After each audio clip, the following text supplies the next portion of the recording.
Assalamualaikum warahmatullahi wabarakatuh. Welcome back to my YouTube channel. Balik lagi bersama aku, Lia Elia. Oke, di semester 2 kali ini kita akan membahas materi tentang larutan elektrolit dan non-elektrolit bagian yang pertama, ya. Nanti di sini akan saya bagi 3 part, ya. Nah, di part yang pertama kita akan membahas tentang apa sih definisi atau arti dari larutan elektrolit dan non-elektrolit itu sendiri. Yuk langsung aja kita masuk ke pembahasan materi larutan elektrolit dan non-elektrolit.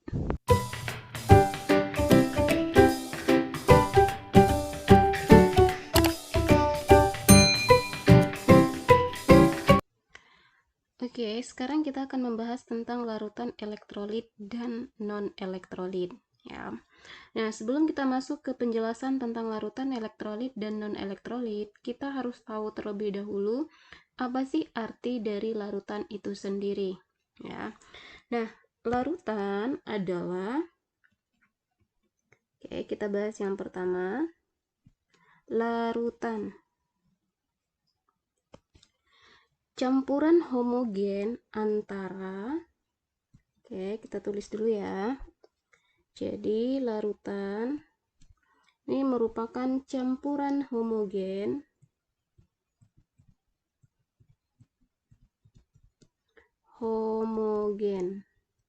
Nah, homogen artinya sama, ya. Jadi campuran homogen antara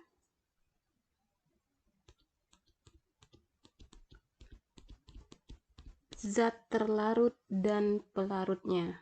Oke ya, antara zat terlarut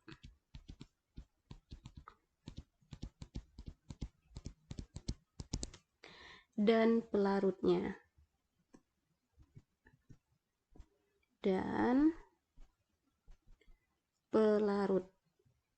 Nah, oke, ini yang disebut dengan larutan pelarut. Oke. Nah, syarat suatu campuran dia dikatakan larutan, jumlah zat terlarutnya harus lebih sedikit dibandingkan dengan pelarut supaya terbentuk larutan, ya. Oke, contoh yang termasuk larutan, contoh misalkan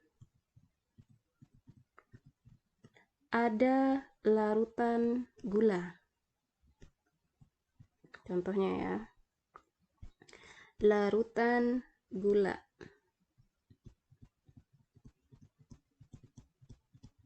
Nah, misalkan gula 1 sendok kita larutkan ke dalam 1 gelas air, membentuk suatu larutan gula.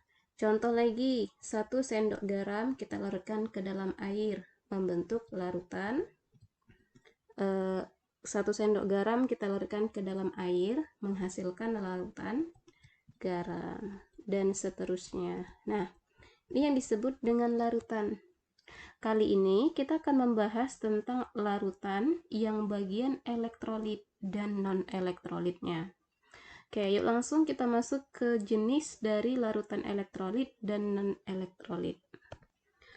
Larutan elektrolit adalah larutan yang dapat menghantarkan arus listrik. Nah, kita lihat dari kata-katanya saja, elektro. Ya, jadi elektrolit ini berasal dari kata elektro. Elektro itu artinya listrik. Jadi larutan elektrolit adalah larutan yang dapat menghantarkan arus listrik. Larutan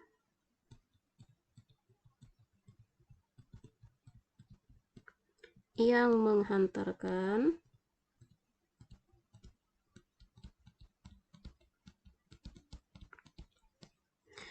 arus listrik. Nah, kenapa dia bisa menghantarkan arus listrik? Karena larutan elektrolit di sini dia terionisasi, mengalami terionisasi menjadi ion-ion, ya. Oke, larutan elektrolit di sini dia kenapa dia menghantarkan arus listrik? Karena terionisasi menjadi ion-ion. Terionisasi menjadi ion-ion. Nah, sehingga ion-ion di dalam larutannya itu akan bergerak bebas, ya, menjadi ion-ion yang bergerak bebas. Nah, inilah yang menyebabkan larutan elektrolit bisa menghantarkan arus listrik, karena dia terionisasi menjadi ion-ion yang dapat bergerak bebas. Larutan elektrolit akan kita bagi menjadi dua kelompok, larutan elektrolit kuat dan elektrolit lemah. Untuk larutan elektrolit, kita bedakan menjadi dua, ada larutan elektrolit kuat dan elektrolit lemah. Oke, sekarang kita lihat perbedaannya. Kita lihat yang pertama, larutan elektrolit kuat. Ya, kita bahas yang pertama dulu. Elektrolit kuat, ya.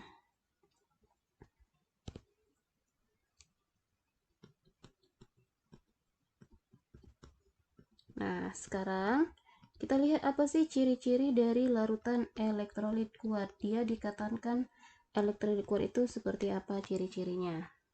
Ciri-ciri dari larutan elektrolit kuat, yang pertama, larutan elektrolit kuat akan terionisasi sempurna. Itu syaratnya ya.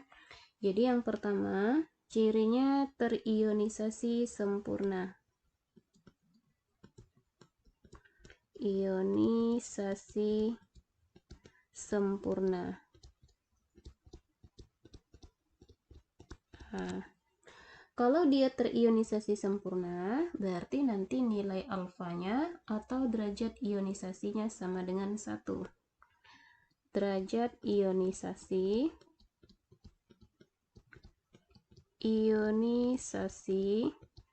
sama dengan, atau alfa ya, alfanya sama dengan 1. Oke, itu ciri yang kedua. Nah, untuk reaksi untuk elektrolit kuat ini mengalami reaksi yang bersifat irreversible, ya, reaksinya tidak dapat balik. Reaksinya irreversible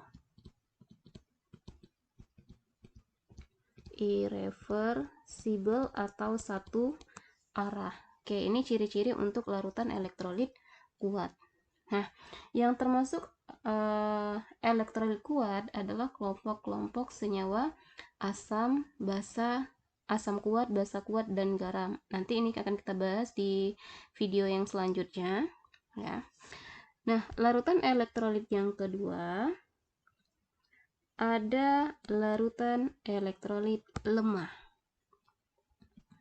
Elektrolit lemah.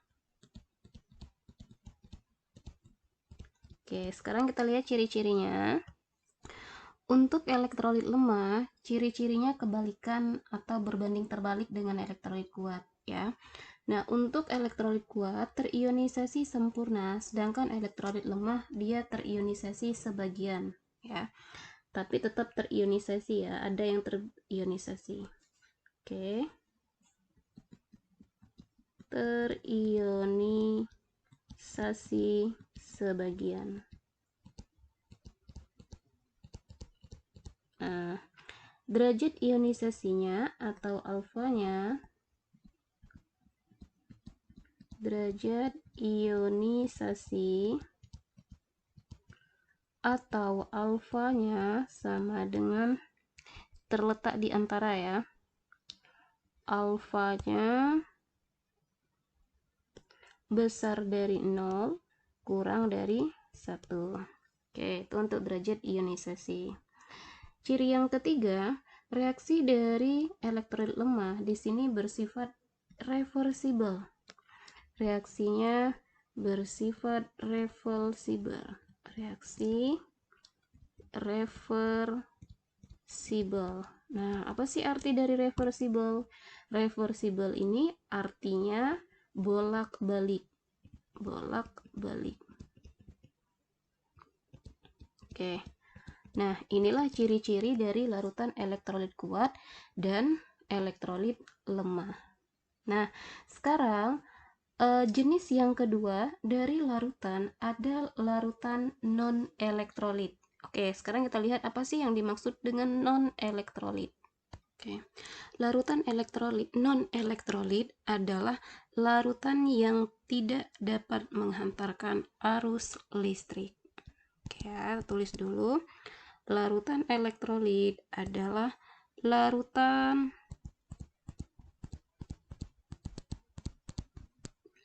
yang tidak dapat menghantarkan arus listrik.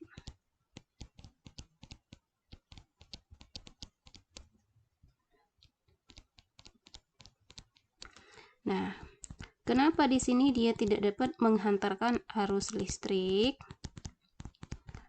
Karena larutan non-elektrolit tidak terionisasi menjadi ion-ion, ya.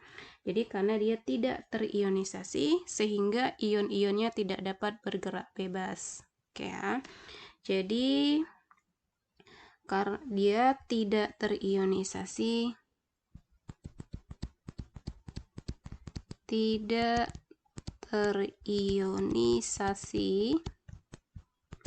menjadi ion-ion sehingga nilai alfanya sama dengan 0. Tidak terionisasi atau tidak dapat bergerak bebas ya. Tidak dapat bergerak bebas. Ion-ion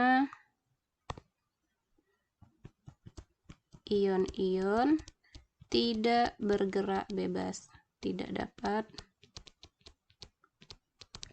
bergerak bebas. Oke, nah inilah yang dimaksud dengan larutan non-elektrolit. Selain dari ciri-ciri dari larutan elektrolit dan non-elektrolit, kita dapat membedakan suatu larutan bersifat elektrolit maupun non-elektrolit. Bisa kita gunakan suatu data percobaan. Oke, kita lihat data percobaan. Oke, untuk melihat perbedaan antara larutan elektrolit dan non-elektrolit, kita bisa buktikan berdasarkan suatu percobaan. Nah, percobaannya nanti ada suatu larutan elektrolit, ya. Larutan elektrolit di sini sudah kita masukkan ke dalam gelas kimia. Oke, yang di dalam gelas kimia ini adalah larutannya. Larutan yang akan kita uji coba apakah dia larutan elektrolit maupun non-elektrolit. Dan dihubungkan dan kemudian akan dicelupkan suatu elektroda. Elektroda itu berupa logam, bisa bisa logam-logam yang contoh logam-logam yang sering kita gunakan, contoh misalkan paku, boleh ya, atau paku itu terbuat dari besi, misalkan ada lagi tembaga. Nah, itu salah satu elektroda yang akan kita gunakan. Nah, elektroda di sini nanti ada dua, ada katoda dan anoda. Oke, jadi inilah ada dua buah kepingan logam, baik katoda maupun anoda. Nah, jadi ini kita misalkan yang di sebelah kirinya ini adalah anodenya. Yang logam yang di sebelah kiri ini sebagai anode. Yang di sebelah kanan ini yang kita gunakan katodanya. Katode. Oke. Nah, kemudian katoda dan anoda ini akan kita hubungkan ke sumber arus listrik. Ya, ini sumber arus listrik yang kita gunakan adalah baterai. Baterai ini sebagai sumber arusnya. Sumber arus yang kita gunakan adalah baterai. Dan katode akan dihubungkan ke lampu. Lampu ini akan membuktikan suatu larutan tersebut bersifat elektrolit atau tidak. Jadi nanti kalau dia bersifat elektrolit, lampunya bisa nyala. Ini lampu yang kita uji coba. Oke, ya. Nah, inilah rangkaian percobaannya nanti. Nah, yang seperti tali ini kabel, ya. Kabel yang kita gunakan untuk menghubungkan larutan dari elektroda ke sumber arus dan lampu. Ini kabel yang kita gunakan. Oke. Nah, dari suatu percobaan nanti akan kita dapat suatu kesimpulan. Jika suatu percobaannya nanti misal ya, larutan yang kita larutan yang kita masukkan ke dalam gelas kimia adalah larutan yang bersifat elektrolit, maka percobaannya nanti lampunya akan nyala terang. Ya. Oke, jadi yang pertama, jika larutan yang kita gunakan ada suatu larutan elektrolit kuat, karena elektrolit ada dua ya. Yang pertama dulu, yang termasuk elektrolit kuat. Nah, maka dalam suatu percobaannya nanti akan kita dapatkan lampunya nyala terang. Lampu nyala terang. Oke, ini yang pertama. Nah, yang kedua, di sekitar elektrodanya, di sini ya. Nah, banyak sekali kita temukan nanti gelembung-gelembung gas. Oke, itu ciri yang kedua jika termasuk larutan elektrolit kuat. Jadi, banyak gelembung gas di sekitar elektroda. Banyak gelembung gas di sekitar elektrodanya. Nah, itu ciri yang kedua jika larutannya bersifat elektrolit. Nah, apa saja yang termasuk larutan elektrolit? Yang termasuk larutan elektrolit adalah kelompok-kelompok senyawa asam kuat, basa kuat, yang elektrolit kuat ya. Jadi yang termasuk elektrolit kuat ada asam kuat,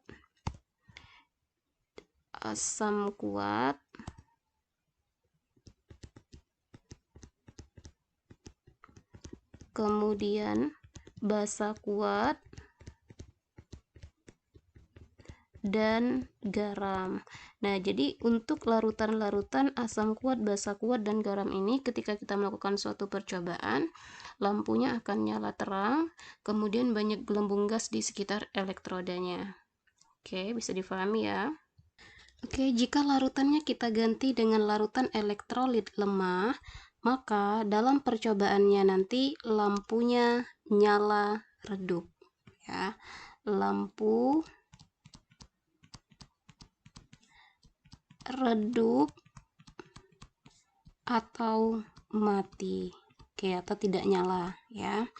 Nah, ciri yang kedua, di sekitar elektrodanya sedikit kita temukan gelembung gas. Jadi sedikit sekali gelembung gasnya di sekitar elektroda. Nah, apa saja yang termasuk larutan elektrolit lemah? Yang termasuk larutan elektrolit lemah adalah kelompok-kelompok senyawa asam lemah,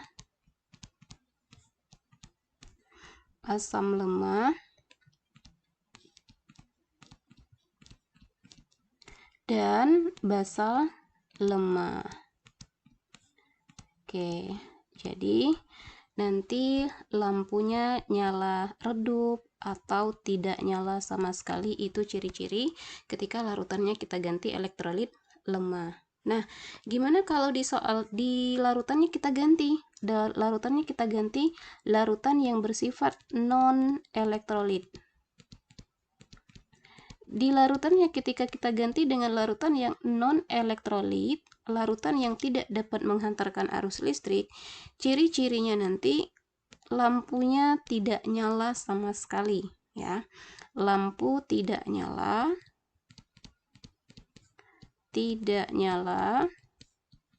atau mati ya. Dan tidak ada gelembung gas di sekitar elektroda. Tidak ada gelembung gas di sekitar elektrodanya. Oke, ini ciri-ciri untuk larutan yang bersifat non-elektrolit. Nah, apa saja biasanya yang termasuk larutan non-elektrolit? Yang termasuk larutan non-elektrolit adalah larutan-larutan glukosa atau gula. Ya, contohnya gula atau glukosa. Kemudian kelompok senyawa alkohol, air, Aquades itu tidak bisa mengantarkan arus listrik ya. Aquades atau air, Kemudian ada lagi urea,